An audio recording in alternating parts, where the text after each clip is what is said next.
ये धीरे धीरे अजीत आगरकर को क्लीन चिट मिलती जा रही है। क्या बात कर रहे हैं? वेलकम, रणतंत्र देख रहे हैं आप। इंडिया इंग्लैंड सीरीज शुरू होने में बस एक ही दिन बाकी है और फोकस अब पूरी तरह से क्रिकेट पर शिफ्ट होना शुरू हो चुका है। जो लोग ये कह रहे थे कि कोहली रोहित के रिटायर होने के बाद अब हम टेस्ट क्रिकेट नहीं देखेंगे, मजा नहीं आएगा, वो लोग खुद बेशर्मों की तरह आपको कल टीवी के सामने दिखाई देंगे। उन लोगों में से एक मैं भी हूँ।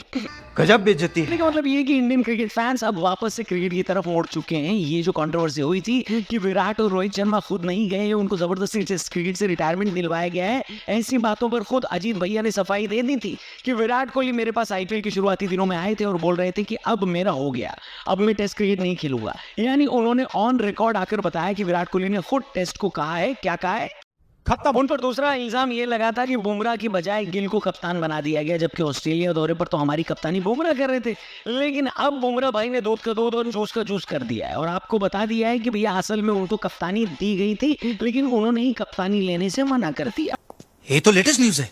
बुमराह ने एक इंटरव्यू में ये बोला है कि कप्तानी के मामले में कोई भी कंट्रोवर्सी नहीं हुई है। न तो ऐसा हुआ है कि बीसीसीआई ने मुझे कप्तानी से हटा दी है और न ही हुआ ऐसा है कि कप्तानी देते वक्त मुझे नज़रअंदाज किया गया। असल में जब विराट और रोहित रिटायर भी नहीं हुए थे, मैंने तभी बीसीसीआई से बोला था और कहा था कि 5 टेस्ट मैचों की जब सीरीज़ होगी तो मेरा वर्कलोड कैसे मैनेज किया जाएगा। मैंने अपनी टीम से भी बात करी जो मेरी इंजरी का ख्याल रख रही थी। मैंने उन डॉक्टर्स और सर्जन से भी बात करी जिन्होंने इंजरी के वक्त मेरा ऑपरेशन किया था। और इन सब से बात करने के बाद ये रियलाइज़ किया मैंने कि अपने करियर के लिहाज से मुझे और थोड़ा स्मार्ट होना पड़ेगा। मैं खुद बीसीसीआई को मैंने कॉल किया और कहा कि मुझे लीडरशिप रोल के ऑप्शन के रूप में न देखा जाए, क्योंकि मैं 5 मैचों की टेस्ट सीरीज में 5 मैच तो डेफिनेटली नहीं खेल पाऊंगा। बीसीसीआई मुझे कप्तान के रूप में देखना चाह रही थी, लेकिन मुझे मना करना पड़ा क्योंकि ये सही बात नहीं है कि मैं 3 टेस्ट मैचों में अपनी टीम की कप्तानी करूं और फिर आप 2 मैच के लिए किसी और को कैप्टन बना दो। मेरे लिए खुद से ऊपर टीम थी और इसीलिए मैंने ये डिसीजन लिया।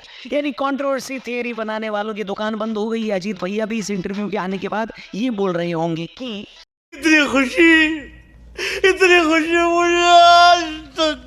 बल्कि अब तो अजीत आगरकर रोहित और कोहली को भी मैसेज कर रहे होंगे कि भैया तुम लोग भी अगर एक आध इंटरव्यू दे दो तो मेरी इमेज पूरी तरीके से क्लीन हो जाएगी। हालांकि एक मुसीबत खत्म नहीं होती और दूसरी शुरू हो जाती है।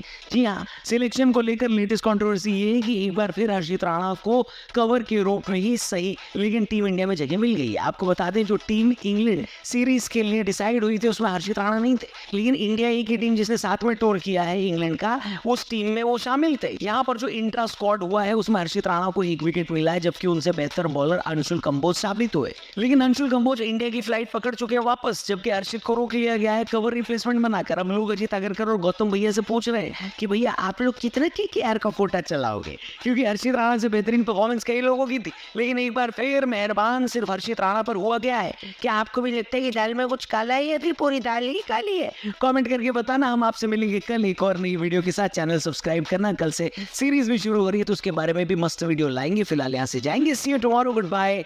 जय हिंद।